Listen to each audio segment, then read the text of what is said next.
Meus irmãos, a carta de Paulo aos Efésios é a primeira carta que nós estamos trabalhando na questão das cartas da prisão.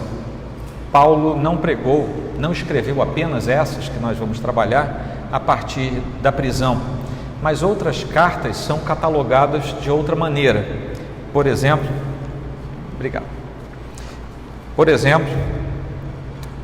as epístolas a Timóteo, particularmente a segunda, também foram escritas de prisões, mas elas são chamadas de cartas pastorais por causa do seu conteúdo, da sua destinação. Efésios é escrita não para novos convertidos ou muito menos ainda para a pregação do Evangelho no sentido de chamar os impenitentes. Ela é uma carta escrita à igreja de Éfeso, bem como a outras igrejas, como eu expliquei aqui na introdução dessa série. É o que nós chamamos de encíclica, é uma carta destinada a todas as igrejas, e essa carta particularmente aqui nos chegou através dos autógrafos mais antigos. Essa era destinada à igreja que estava na cidade de Éfeso, mas essa carta, essa epístola era destinada a cristãos que já eram maduros na fé, eram os santos em Cristo Jesus, como Paulo faz questão de dizer na introdução da epístola. Portanto, é uma carta que se destina à igreja do Senhor e por isso se aplica tão bem a nós hoje, juntamente com a epístola de Paulo aos Colossenses, que nós vamos ver algumas semanas à frente, que são muitas vezes chamadas pelos eruditos de as epístolas gêmeas do apóstolo Paulo, porque elas têm uma destinação semelhante e também ambas têm por interesse o crescimento da igreja do Senhor.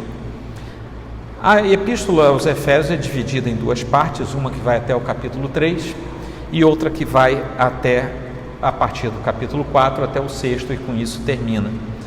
A primeira parte fala do propósito soberano de Deus que se estabelece sobre toda a criação, mas de modo muito particular sobre aqueles que o servem, sendo remidos pelo ato vicário de Cristo, e a segunda parte fala do exercício da vida cristã. A unidade da igreja é destacada nessa epístola, o que é particularmente interessante para os nossos dias, porque a igreja de Cristo tem sofrido muito com uma ausência de unidade do corpo, algo que é visível, algo tão visível que até mesmo os descrentes percebem como a igreja do Senhor muitas vezes é desunida na prática, desunida na doutrina, desunida nos propósitos, desunida na vida, desunida em muitos aspectos. E isso tem sido um peso contrário à pregação do Evangelho, embora, como reformado que eu sou, eu sei que todos os que são predestinados à salvação serão salvos, e não é um ato contra que vai fazer com que um predestinado pelo Senhor perca a sua salvação. No entanto, o testemunho da igreja precisa ser um testemunho ilibado, como uma igreja translúcida que de fato testemunha a respeito do seu Senhor, que é o cabeça da igreja. E nós temos dado mau testemunho, temos dado um testemunho péssimo, e nós precisamos cuidar de nós, a começar da nossa vida, da nossa casa e da nossa igreja. Precisamos dar testemunho de verdadeiros filhos de Deus. E com isso, nós precisamos também sair do lugar comum, desse crentez que nós vemos no universo brasileiro, no Ocidente, que se torna cada vez mais secularizado e afastado da prerrogativa única de sermos filhos de Deus. Então, é nesse sentido que a carta de Efésios, aos Efésios, é uma carta extremamente contemporânea e deveria ser estudada sempre pela igreja do Senhor. Uma pergunta que eu faço aqui, algumas perguntas que eu faço antes de entrarmos no primeiro ponto, que aliás hoje vou ser menos presbiteriano e vou ter apenas 2 pontos, só que um deles tem 3 subitens, então tá bom, compensa. Mas você agradece a Deus em oração por seus irmãos? Você, quando está orando em casa, às vezes não é necessário, e a gente pensa assim, se eu for orar por todo mundo, vou levar 3 horas em cada oração. Não é isso que eu estou falando. Quando você ora, às vezes vem o rostinho do seu irmão à mente, às vezes você se lembra de algum irmão, às vezes até daquele irmão que você gostaria que não fosse irmão? Não tem? Um irmão na igreja que é chato? E você fala assim: meu Deus, o Senhor podia ter poupado a minha igreja. Eu queria dizer para você, se for membro desta ou de outra igreja, toda igreja tem gente chata. Porque onde há gente, é a gente mais chata, a gente menos chata, né? Tem aquele sujeito que é o simpaticão, todo mundo gosta dele, mas tem o sujeito que é, né, o desgosto da plenária, não é? Não tem? Mas ele é seu irmão, o que você vai fazer? Ora por ele. Você tem orado por seu irmão? E às vezes o seu irmão é chato assim para que a sua fé seja fortalecida, porque não é fácil conviver muito com gente chata. Então nós temos de tudo, temos para todos os gostos. Você tem orado por seus irmãos? Por que motivo você é alguém grato a Deus? Você é grato a Deus porque tem coisas? Você é grato a Deus porque você se acha bonito? Por quê? Por que você agradece a Deus? E quando você ora por seus irmãos, levando em conta que você ora por algum irmão, você intercede por ele? Não apenas agradece por ele, mas você pede a Deus por ele? E quando você intercede pelo quê? Você pede a Deus para ele ser rico, para ele ser bom, para ele conseguir fazer aquela plástica e ficar mais bonito? Por qual razão você intercede? E quando você ora, no ato da oração, quem é Jesus em seu coração e em sua mente? Quem é Jesus? Aliás, essa é uma pergunta que, se for feita no meio da igreja do Senhor, nós teremos dificuldade com as respostas no dia de hoje. Quem é Jesus? Nós seguimos Jesus, mas quem é Jesus? Nós somos cristãos, mas quem é Cristo? Você vai ouvir respostas estranhas se fizer essa enquete. E quando nós pensamos em Cristo, a pergunta que vem após ele, após identificar quem é Cristo, a pergunta é: na sua vida ele é exaltado ou na sua vida ele é idolatrado? Jesus pode ser o seu ídolo, e se ele for o seu ídolo, seu coração está com problema. Um dia desse, e eu fiz essa pergunta aqui por causa de uma postagem que eu vi no Facebook há pouco tempo atrás, em que um irmão, não vou citar o nome, mas um irmão postava lá dizendo a respeito de Jesus, que ele era o seu Senhor, o seu Deus, tal, que ele o amava, ele exaltava, ele fazia isso e ele o idolatrava. E depois, é claro que veio uma enxurrada de gente batendo nele. Eu gostaria de dizer que bateram com razão, porque Jesus não é nosso ídolo. Nós não idolatramos Jesus Cristo. Nós honramos e adoramos Jesus Cristo. E eu digo isso porque talvez o maior ídolo no meio da igreja evangélica se chame Jesus. Só que não é o Jesus da Escritura. É alguém que tem o nome de Jesus, mas que é mal compreendido. E que, por ser mal compreendido, é mal seguido e é mal adorado.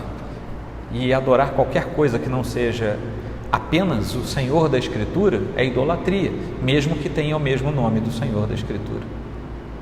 E é nesse sentido que eu gostaria de preparar o nosso coração, porque Paulo começa a expor uma frondosa gratidão pela vida dos seus irmãos.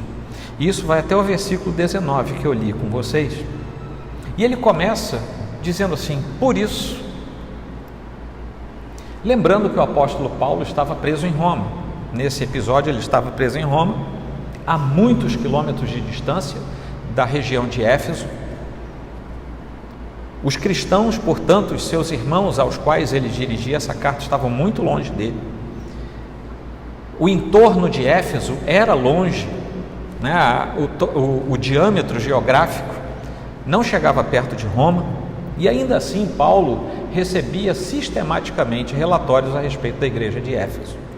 Gente ia lá e contava: olha, a igreja está boa, a igreja está crescendo, a igreja está bem, a igreja está saudável e, acima de tudo, a igreja é uma igreja que ora, é uma igreja que tem expectativa no Senhor, é uma igreja vigorosa, é uma igreja que prega o Evangelho.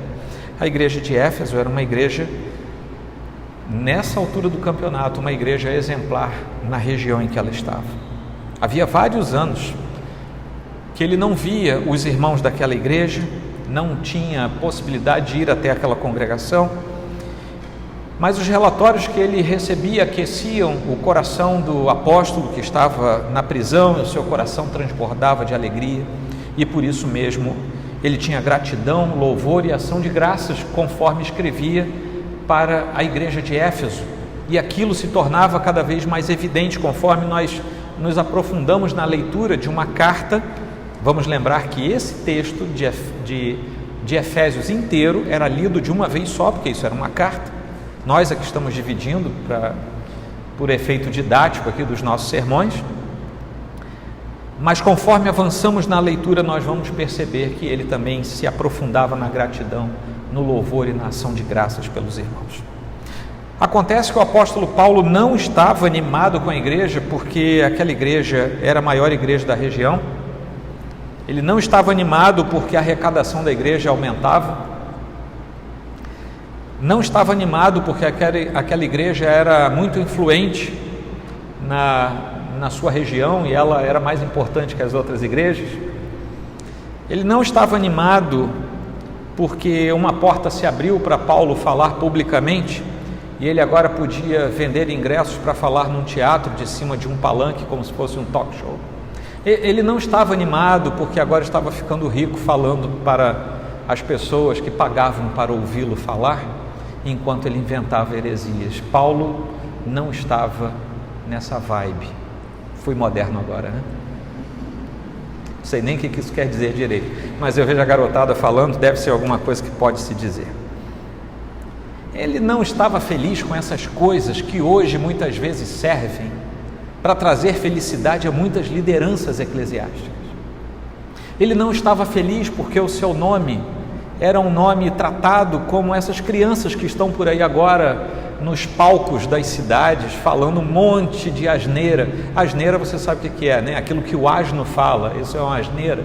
E sabe, coisas que eu fico assim, se eu fico irado, você imagina o coração de Deus ao ouvir aquilo.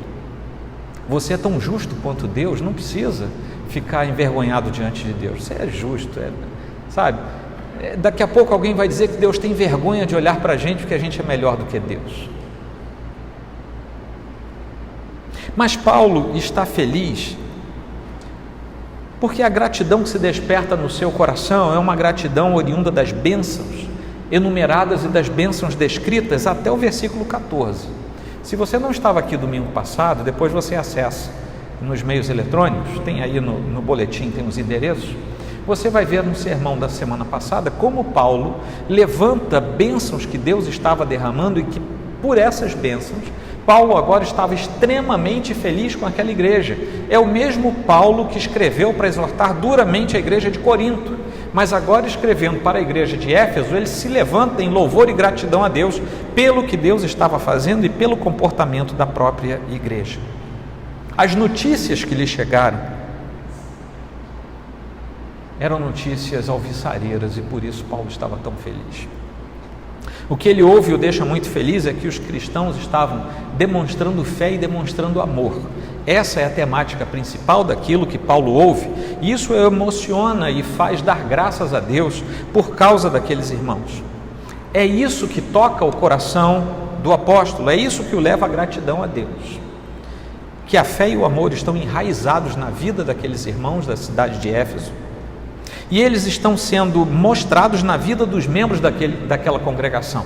Não é apenas o fato de ele saber que eles estão alicerçados na fé e no amor, mas é o fato de ele, além de saber, ter recebido a informação de que eles estão agindo com base na fé e no amor.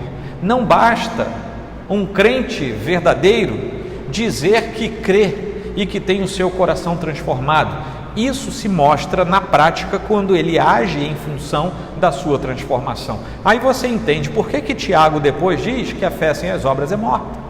Não é o contrário, não é a fé por causa das obras, mas é a fé que se materializa naquilo que o verdadeiro crente de Deus faz, para o benefício daqueles que o cercam, particularmente os domésticos da fé, e acima de tudo para a honra e o louvor do Deus que nos transforma. Paulo inicia esse trecho com por isso. E por isso que é uma referência a tudo que ele escreveu antes até o versículo 14. O introito da carta, a sua apresentação e aquilo que ele abre como informação da carta. Isso quer dizer que ele não tinha apenas uma opinião pessoal. Se você ler o capítulo 1 todo, você vai ler que ele não tinha apenas uma opinião pessoal a respeito do amor para com os efésios, mas também ele tinha um juízo formado a respeito daqueles irmãos, ou seja, ele os amava profundamente, ele reconhecia o que eles faziam, o que eles eram, e ele também tinha um juízo formado a respeito deles. E aí nós precisamos nos perguntar, quando alguém nos olha, quando alguém nos vê, e nos vê como pessoas que professam a fé, o que é que elas veem como circunstância adicional? Quais são os atos práticos da nossa fé? O que é que nós temos feito com a nossa fé? Ela serve apenas para nos engordar espiritualmente? Ou nós temos um exercício público testemunhal a respeito da nossa fé? Era isso que Paulo estava vendo. E Paulo testemunha que os efésios tinham amor para com todos, e a fé no Senhor Jesus, significando que sob a fé e o amor, Paulo condensa toda a perfeição dos cristãos. Neste texto, Paulo está dizendo, se você tem fé e amor, você é um cristão que consegue exercitar os atos de Cristo na sua vida. Nesse trecho, há 3 aspectos principais da oração em favor dos irmãos, porque Paulo está orando. Por isso também eu, tendo ouvido a respeito da fé que vocês têm no Senhor Jesus, do amor para com todos os santos, não cesso de dar graças por vocês. Como é que ele faz isso? Orando, porque ele vai começar uma oração. Essa é a primeira oração que ele faz nessa epístola. E há 3 aspectos aqui. O primeiro aspecto é a gratidão pela vida dos irmãos. Paulo se debruça diante de Deus para agradecer pelos irmãos. Por isso que eu fiz aquela pergunta lá atrás: você agradece a Deus por seus irmãos? E nos versículos 15 e 16 ele fala exatamente isso. Não cesso de dar graças por vocês, mencionando-os nas minhas orações. Você menciona os seus irmãos nas suas orações? Você se lembra de orar por alguém? É uma pergunta. Por que o apóstolo Paulo fazia isso? O apóstolo Paulo, o grande apóstolo do Senhor aos gentios, aquele que evangelizou quase que sozinho, todo o entorno do Mediterrâneo, parava para orar pelos irmãos, mencionando-os em suas orações.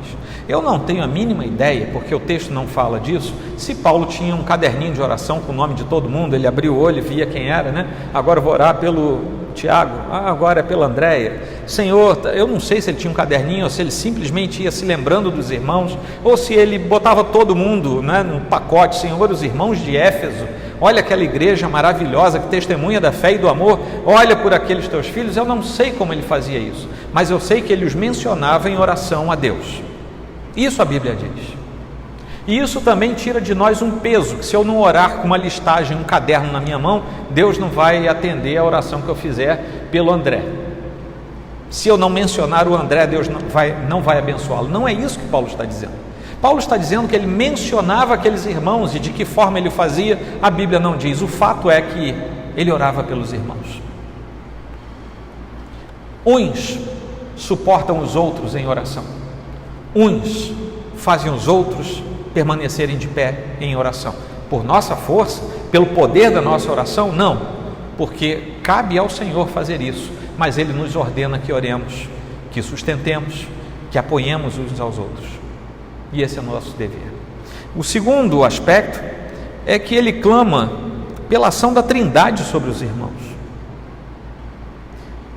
Quando nós vemos aqui que Paulo, no primeiro sermão da semana passada, ele faz questão de mencionar os atos da Trindade, pela graça, pelo amor e pela perseverança que nos são garantidos pela ação do Pai, do Filho e do Espírito Santo. Quem estava aqui se lembra? Agora, quando ele vai orar, ele está orando a essa Santíssima Trindade, da qual ele faz menção até o versículo 14.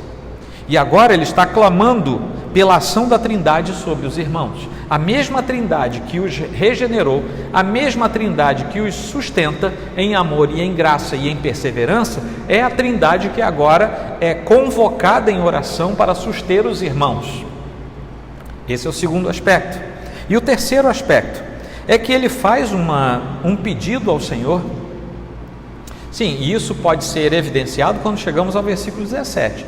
Peço ao Deus de nosso Senhor Jesus Cristo, Pai da glória, que conceda a vocês espírito de sabedoria e de revelação no pleno conhecimento dele. E aqui ele faz um resumo das ações da Santíssima Trindade que ele tinha mencionado do versículo 3 até o versículo 14. Pois bem, quando chegamos ao versículo 18, indo até o 19, peço que ele ilumine os olhos do coração de vocês, para que saibam qual é a esperança da vocação de vocês, qual é a riqueza da glória de sua herança nos santos, e qual é a suprema grandeza do seu poder sobre nós, os que cremos, segundo a eficácia da força do seu poder. Quando chegamos a esse texto, o que nós temos é o terceiro aspecto, que é um pedido pela correta visão espiritual dos irmãos. Correta visão espiritual dos irmãos. Eu falei no início sobre a dificuldade que a igreja enfrenta em nossos dias quanto à unidade. Uma outra dificuldade pesada que a igreja do Senhor enfrenta hoje é quanto à correta visão espiritual. Nós temos, meus irmãos, algumas bases que são inegociáveis na Escritura. Bases doutrinárias que fazem parte da fé cristã e que delas não podemos nos afastar de forma alguma. Temos algumas áreas que não são centrais, mas são periféricas, mas que mesmo assim precisam ter embasamento bíblico, senão não devem ser aceitos. Temos ainda erros doutrinários que nós carregamos. Todo filho de Deus carrega alguns erros, precisa lutar contra eles, mas carrega alguns. Mas há outros pontos, que são os pontos de heresia, e quanto a esses, eles são inaceitáveis. A heresia nos afasta da centralidade da Escritura, enquanto os erros doutrinários são o embaçar da nossa visão espiritual. Nós precisamos pedir a Deus que a centralidade da nossa vida em Cristo seja totalmente capaz de jamais negociar os atos doutrinários inegociáveis expostos e propostos pela Escritura. Ao mesmo tempo, nós precisamos diante de Deus tolerar algumas diferenças com outros irmãos, com outras correntes teológicas que não sejam centrais ao Evangelho. Uma diferença: todo cristão, ponto central, tem que ser batizado com água em nome do Pai, do Filho e do Espírito Santo.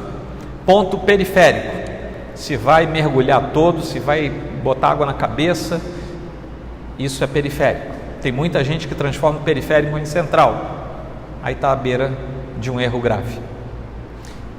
Há coisas centrais, há coisas periféricas, e isso tudo não deve interferir na unidade da igreja.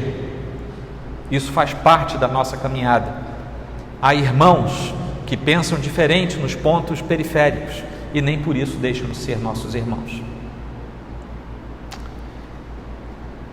Mas quando nós chegamos na heresia, já não são irmãos, aí já é outra coisa, tá bom?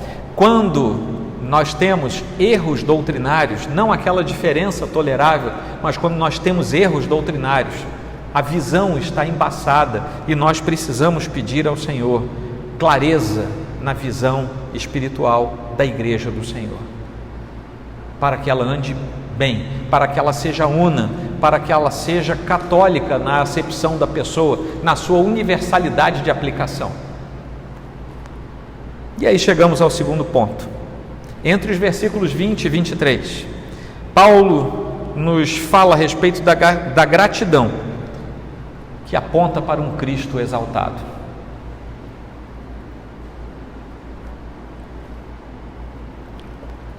Paulo é um comunicador excelente, você que já leu seus textos sabe disso, mas ele, talvez até por ser um orador excelente, sabe que apenas dizer que o poder é grande, o poder de Deus é grande, não é tão eficaz quanto nos ajudar a ver as maneiras pelas quais o poder de Deus, o grande poder de Deus, está em ação. E é isso que ele faz. Nos versículos 20 a 23 é isso que ele faz. Ele exerceu esse poder em Cristo, ressuscitando-o dentre os mortos e fazendo-o sentar à sua direita nas regiões celestiais, acima de todo principado, potestade, poder, domínio e de todo nome que se possa mencionar, não só no presente século, mas também no vindouro, e sujeitou todas as coisas debaixo dos pés de Cristo, e para ser o cabeça sobre todas as coisas o deu à igreja, a qual é o seu corpo, a plenitude daquele que a tudo enche em todas as coisas. Para onde alguém deveria recorrer para ver o grande amor de Deus, o amor imensurável de Deus em ação? Paulo responde logo no versículo 20. No 20, claramente ele diz que só é possível ver o grande amor de Deus em Cristo Jesus. Então, quando Paulo fala do enorme amor de Deus, do imensurável amor de Deus, ele também nos aponta onde é que nós aferimos esse amor. E a grandeza desse amor, ele aponta para Cristo, e não há outra possibilidade de vermos na prática o grande amor de Deus, a não ser em Cristo Jesus, porque todas as visões possíveis da divindade, mesmo do Deus da Bíblia, sem Cristo Jesus, são visões parciais.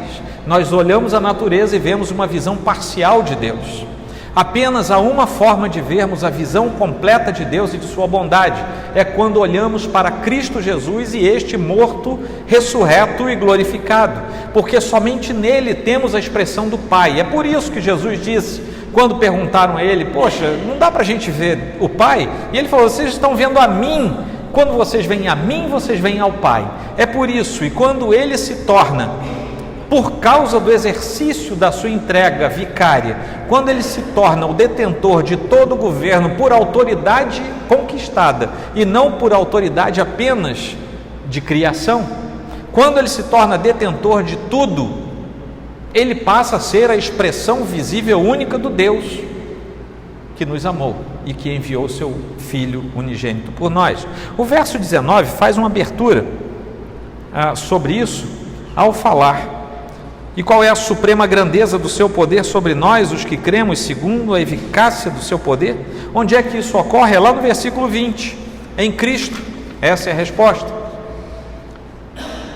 E nesse episódio, Paulo não está focando a nossa atenção em nenhuma experiência particular, ele não está focando a atenção em nada sobrenatural, em fenômenos subjetivos que nos asseguram alguma coisa à mente e às emoções. Agora vejam bem, Paulo também não está combatendo, ele não desvaloriza as eventuais experiências com o Senhor. O que ele está dizendo não é pelas experiências que nós conhecemos Deus. Ele está dizendo, é por conhecer Cristo que nós conhecemos Deus. Há muita distorção na igreja do Senhor, em que o sujeito entra numa igreja como a nossa, ou numa outra, geralmente um pouco mais agitada que a nossa, e ele sai arrepiado, ele diz, olha, encontrei Deus, eu saí arrepiado e eu conheci Deus hoje. Não, arrepio não é prova do conhecimento de Deus. A prova do conhecimento de Deus é o conhecimento de Cristo. Se Cristo entrou no seu coração, você conheceu Deus. Se Cristo não entrou no seu coração, você não conheceu Deus. Simples. E é isso que Paulo está falando. Ele não está atribuindo o conhecimento de Deus a nenhum tipo de experiência, a nada que seja subjetivo, a nada que nós possamos, por ilação, imaginar que seja ou não seja. Ele está dizendo, existe uma fórmula para saber se você conhece Deus, e a fórmula é, conheça Cristo na cruz, e você conhecerá Deus, o Pai eterno. Como é que você conhece isso? Capítulo 1 até o versículo 14. Você conhece isso através da ação do Espírito Santo, que uma vez tendo apontado para Cristo e você conhecido Cristo, haverá também de fazer você perseverar no caminho de Cristo até o último e glorioso dia. A ação do Pai, do Filho e do Espírito na salvação do antes impenitente e agora Filho de Deus. Eu estava lendo a respeito, eu não sou especialista, então se eu estiver errado, tiver algum especialista aqui, pode me corrigir. Faz isso depois do culto para não ficar envergonhado. Mas eu pesquisei uma revista chamada Neuron, e faz parte de um site, Science Direct, e essa revista dizia que há algumas pesquisas sobre o autismo, E por que eu fui procurar isso? Porque eu me lembrei que as pessoas que são autistas, às vezes com aquele olhar perdido, vocês já notaram isso? Né? Às vezes com aquele olhar perdido assim no meio, e eu descobri que fizeram uma pesquisa com óculos, uns óculos especiais lá de um laboratório, e que conseguiam, por aquele colorido, né, de temperatura, conseguiam identificar numa pessoa com e numa pessoa sem autismo quais eram as tendências do olhar. Então se descobriu, por exemplo, que os autistas têm a tendência de olhar, imagina uma fotografia, eles têm a tendência de olhar para o meio daquela fotografia, para o nada, sim, para um espaço mais aberto, e geralmente do meio para baixo. A visão é mais para baixo e geralmente focando em alguma coisa mais no nada. Quando há muitos personagens ou muitos objetos, as pessoas autistas já às vezes desviam seu olhar para os extremos. E eu achei aquilo muito interessante, obviamente está fora da minha área de pesquisa, de conhecimento, mas eu vi as fotos, achei muito interessante, enquanto as outras pessoas tinham uma foto de alguém, da visão de alguém com autismo e sem autismo do lado. Enquanto as pessoas sem autismo têm uma visão mais periférica e ficam olhando para vários pontos, a pessoa autista tende a fixar o olhar em algum lugar, ou no extremo ou no meio, geralmente para baixo do campo de visão. E fizeram, então, aí sim eu entrei na revista Neuro, fui pesquisar e descobri que existiu um trabalho feito em laboratório em que pessoas com autismo recebiam um óculos 100 graus, um óculos normal, e da metade do óculos para baixo eles embaçavam, tiravam o campo de visão e descobriram que as pessoas focavam o olhar para cima, tiravam o olhar do nada e colocavam o olhar para cima. Quando faziam isso, se tornavam capazes de ampliar um pouco mais o campo de visão, olhavam mais coisas do que naturalmente olhavam quando tinham uma visão completa. E eu fui pesquisar isso porque a intenção de Paulo aqui não é desvalorizar as experiências que possamos ter, mas é que essas experiências podem colocar os nossos olhos no lugar errado. Mesmo uma experiência autêntica, se ela for subjetiva e ela não for pragmática para a sua construção espiritual, ela pode colocar o seu olhar no lugar errado. E você pode ter um olhar deformado, como se a sua espiritualidade não estivesse bem construída. Então o que Paulo está dizendo é, nós precisamos guiar os nossos olhos para o lugar certo, colocar os nossos olhos longe de nós mesmos, longe da visão baixa, porque a visão baixa aponta mais para o nosso lado, para o nosso campo. Nós, cristãos verdadeiros, que temos uma experiência sobrenatural com o Senhor, que não pautamos a nossa experiência na sobrenaturalidade, mas no conhecimento de Cristo, para alcançarmos o conhecimento do Senhor como Salvador pleno, triuno da nossa vida, nós precisamos elevar os nossos olhos para colocar o foco do nosso olhar no lugar certo, e o lugar certo não é na deformidade da nossa visão, não é na deformidade da nossa percepção por limitações que nós temos como seres humanos. É como se nós naturalmente tivéssemos uma dispersão do nosso olhar e jamais quiséssemos encarar Cristo lá na nossa frente. Precisamos desses óculos embaçados que nos forcem a olhar para cima e nos ajudem a olhar para Cristo, que é o centro da atenção daquele que se torna filho de Deus. Nosso olhar precisa ser reconduzido a Cristo. E muitas vezes aquele ídolo do qual eu falei, chamado Jesus, só existe na igreja porque as pessoas não conseguem enxergar Cristo com o olhar certo, encontram em outra coisa um Cristo que satisfaz momentaneamente, mas que não é o Cristo que conduz para a glória eterna. Precisamos reconduzir o nosso olhar a Cristo.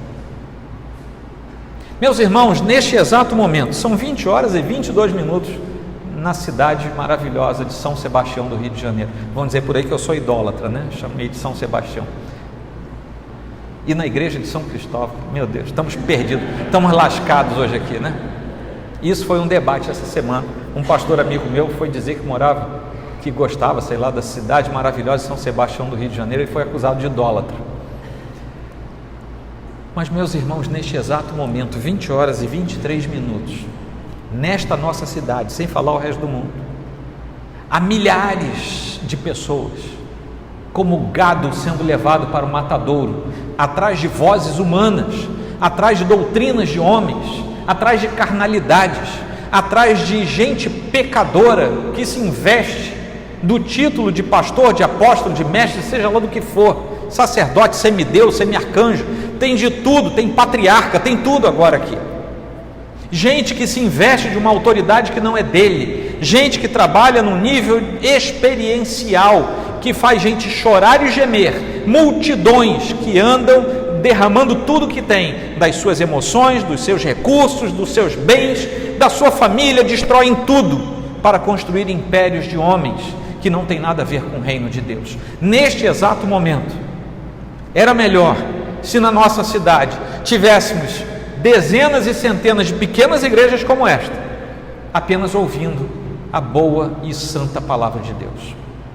A nossa cidade talvez não fosse o que é, e a cidade do Rio de Janeiro talvez estivesse sofrendo um impacto da presença de Deus diferente, porque não adiantam multidões andando atrás de coisas vazias, de palavras mentirosas, de heresias, alcunhadas, muitas vezes, no berço da própria igreja, como tantas heresias que nós conhecemos, que já saíram das igrejas protestantes também. Essa é a realidade da nossa igreja. Pela obra do Espírito Santo é que nós podemos ter o nosso olhar apontado para a cruz, e é isso que nós devemos clamar ao Senhor. Nós devemos agradecer por nossa igreja, e mesmo você que nos visita, agradeça por sua igreja, se ali for um lugar em que, como Paulo diz, as pessoas estão guiadas pela fé e pelo amor, com testemunho claro daquilo que Deus tem feito. Não queira agradecer a Deus pelo tamanho da sua igreja, pela beleza da sua igreja, até que a nossa igreja é bonitinha, está cheio de obra ainda para fazer, mas até que ela é bonitinha. Mas não é por isso, porque os tijolos não louvam a Deus. A arquitetura, eu sei que faz parte da graça comum, a estética é algo muito precioso para a fé cristã, mas no fundo, nada disso louva a Deus. Somos nós que louvamos a Deus, nós somos a igreja do Senhor. Paulo então ergue os olhos deste mundo e ele faz com que nos concentremos em outro poder, o poder de cima, não o poder horizontal, mas o poder vertical. Então nós precisamos ter certeza, quando olhamos para o grande poder de Deus, que embora nós sejamos fracos, e somos absolutamente fracos, Deus é poderoso, embora nós sejamos totalmente vulneráveis, o poder de Deus é suficiente, totalmente suficiente para exceder todas as nossas necessidades. Esse é o Deus a quem temos servido, e é nesse Deus que o nosso olhar deve estar colocado. Com isso nós entendemos, e aqui eu vou concluir esse segundo ponto e depois aplicar.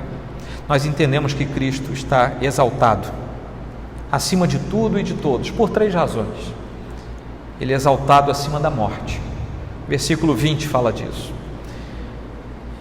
E eu vou ler aqui um pequeno trecho para vocês, de Hendrickson, que diz o seguinte: o apóstolo ora para que aos Efésios sejam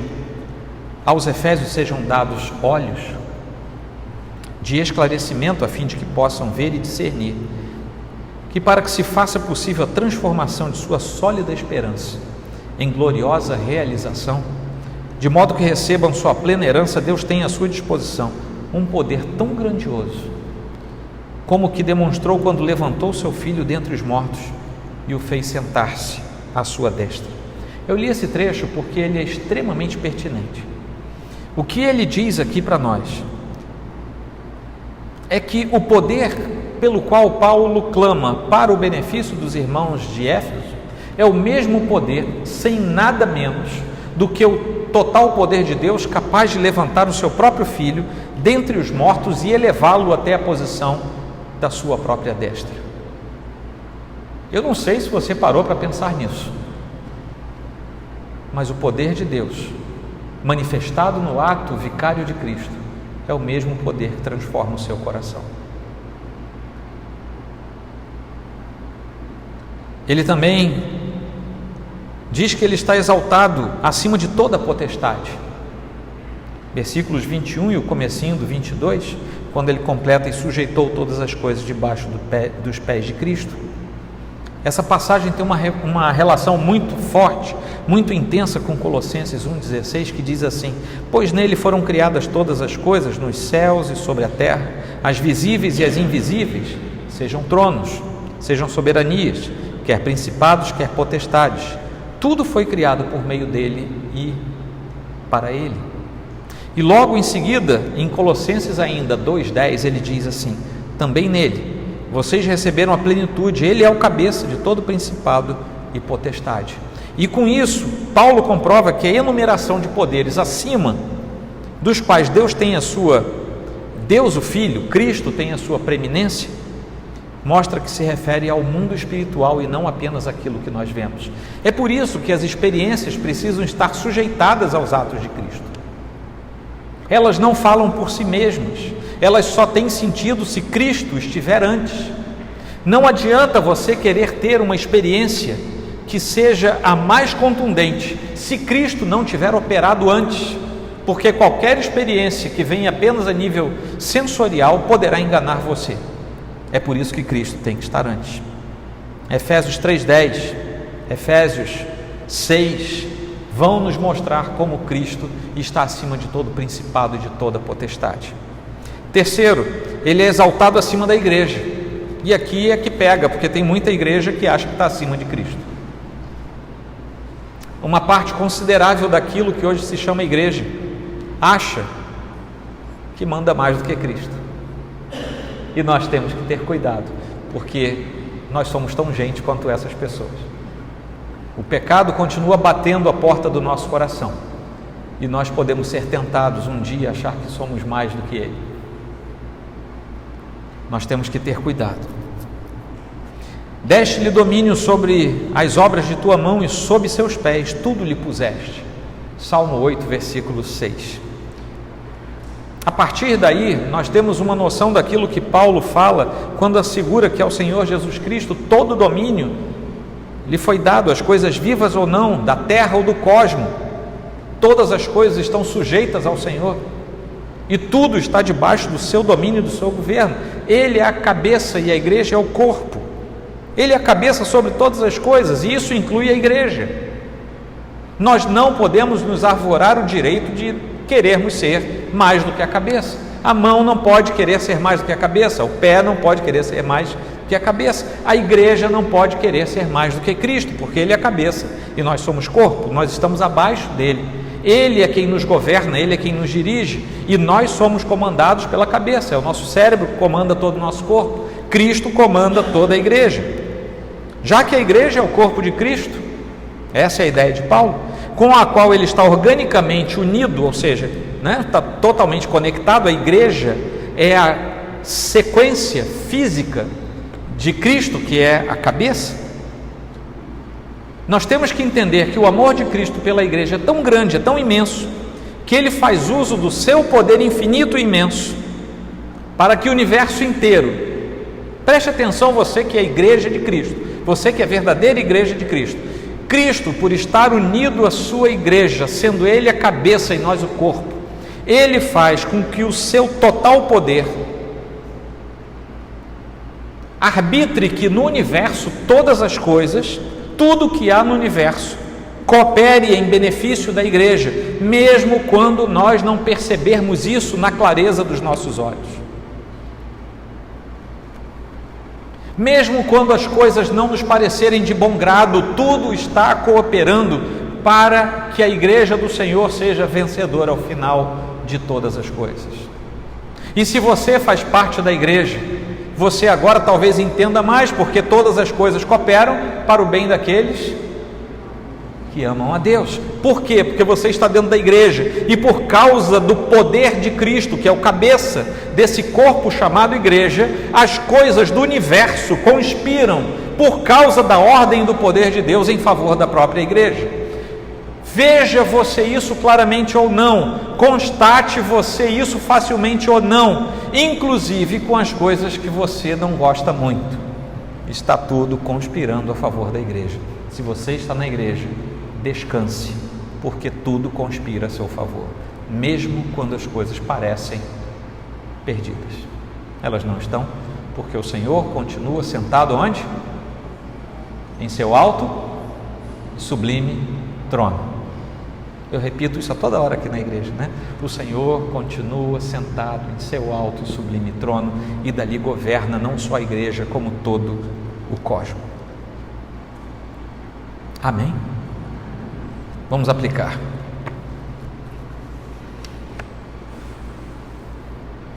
Talvez você tenha procurado por todos os lados até chegar aqui. E quando eu digo aqui, não quero dizer exatamente esta igreja nesta noite, aqui, diante da palavra do Senhor, que no tempo e no espaço também é aqui nesta noite, nesta igreja. Talvez a igreja tenha machucado você. Eu falei algumas coisas aqui sobre a igreja como um todo,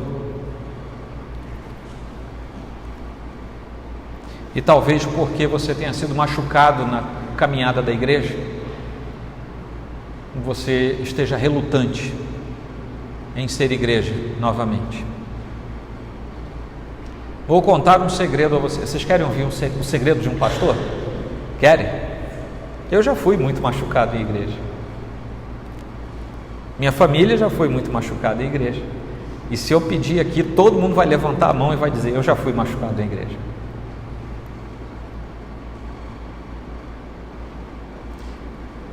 E isso às vezes nos torna relutantes em voltar ao convívio da igreja. Mas eu gostaria de dizer algo chato para quem está nessa situação.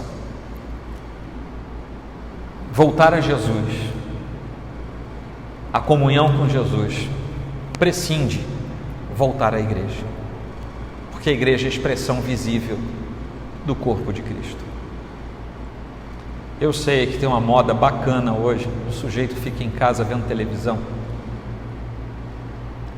Se ele estiver assistindo determinadas igrejas, ele até rodopia sozinho na sala.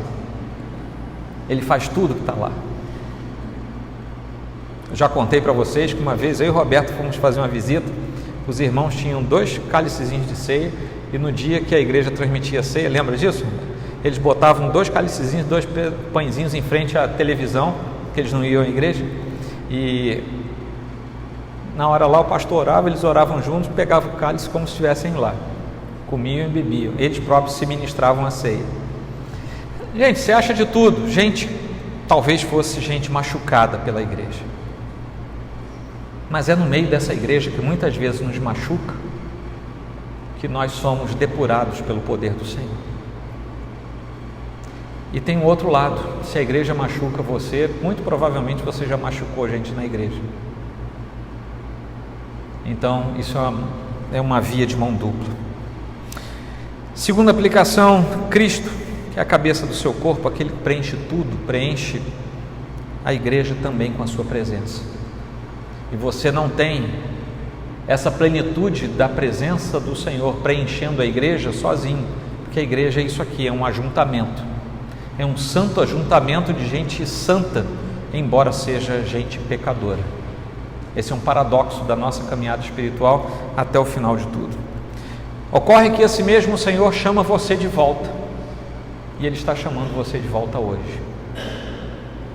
Ele chama você de volta à comunhão, para vir e ficar na igreja, porque esse é o lugar que Ele determinou para que os seus filhos esperassem a sua volta. É no meio da igreja, é no ajuntamento dos santos, é na comunhão dos santos que nós esperamos a segunda volta do nosso Senhor. Sozinhos, talvez sejamos comparados às virgens nécias, insensatas. Juntos, seremos comparados às virgens sábias.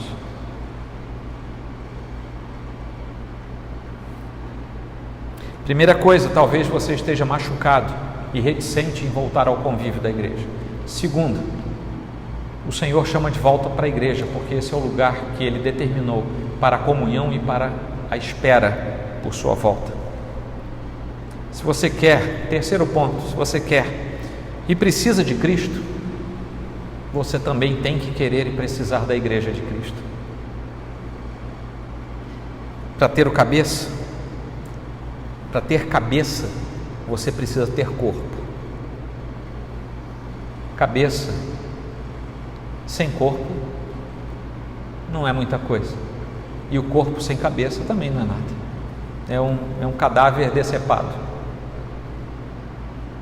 A igreja de Cristo, aquela que é invisível, é perfeita, imaculada, essa vai bem, nunca vai ficar sem cabeça, mas você precisa entrar nessa comunidade, e o caminho para entrar nessa comunidade é uma parte que a gente chama de igreja visível, a igreja local, exatamente essa onde a gente tem problema e tem gente chata, não tem jeito. E a última coisa é que pertencer a Jesus deve significar pertencer ao povo de Jesus. John Stott disse assim: a igreja faz parte do Evangelho. Se não tivermos a igreja, não temos o Evangelho.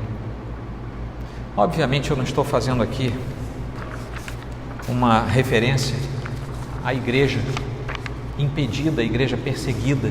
Ela tem questões muito particulares, mas eu estou falando de mim e de você, que não tem porquê não estar na comunhão dos santos. Amém? Vamos orar? Peço que você incline a sua fronte, por favor. Vamos fazer um minutinho de silêncio, alguns segundos de silêncio. Pense no que foi pregado e eu vou orar com você em seguida.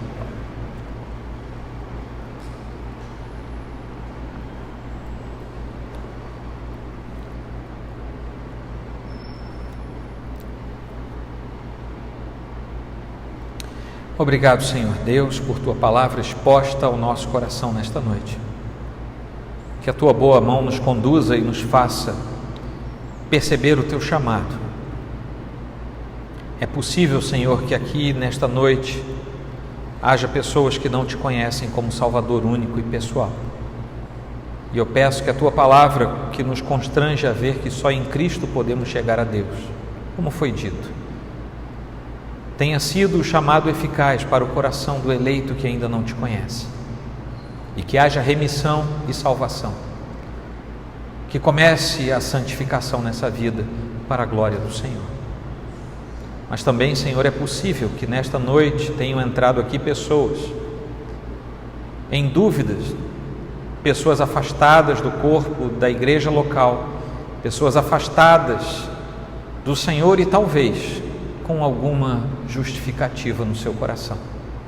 Mas eu peço a Deus que tudo isso seja quebrado no poder do nome de Jesus, e que todos nesta noite sejam restaurados à comunhão do Senhor, a fim de que todos possamos, como um só corpo, esperar pela bendita volta do Senhor, a fim de ingressarmos no estado eterno da salvação. Muito obrigado por Tua palavra e pelo contorno da salvação que se mostra mais uma vez. Em nome de Cristo Jesus oramos e bendizemos o Teu santo nome. Amém.